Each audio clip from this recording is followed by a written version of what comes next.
The Clockwork Sparrow. Ilara lived in a city wrapped in perpetual twilight, where the streets hummed with the quiet clatter of steam-powered carriages and the glow of gas lamps. She was an apprentice to the most meticulous watchmaker in the northern quarter, a man named Master Hemlock, whose stern gaze was legendary. Her true passion, however, lay not in the heavy gears of town clocks, but in the miniature.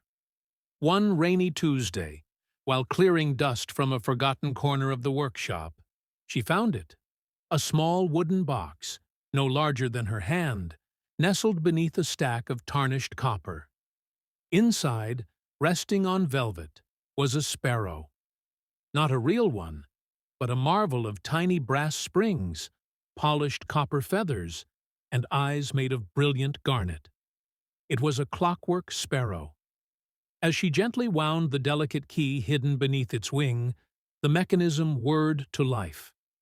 The sparrow didn't fly, but rather it hopped onto the edge of the workbench and began to chirp. But it wasn't just any chirp.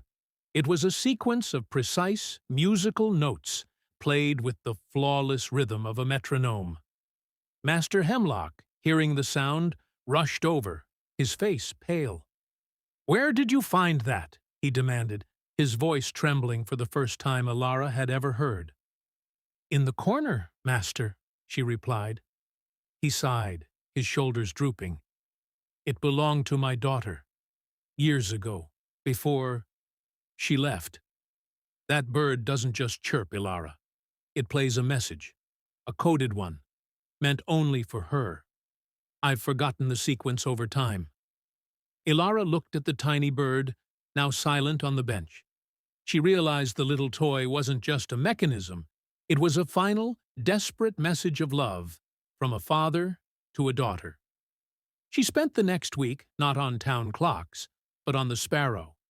She listened, transcribed the notes, and cross-referenced them with the forgotten symbols etched into the workshop's oldest tools.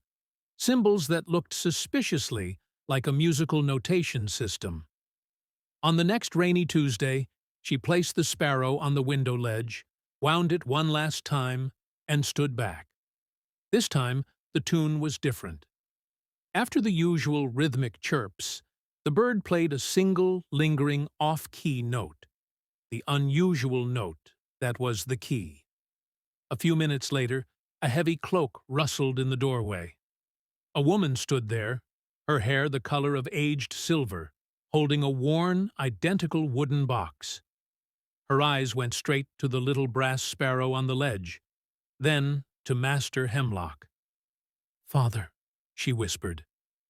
Ilara knew then that the true purpose of a watchmaker wasn't just to measure time, but sometimes to stop it, rewind it, and set things right. The little clockwork sparrow had finally delivered its message, decades later, powered by a new apprentice's attention and a sprinkle of rain.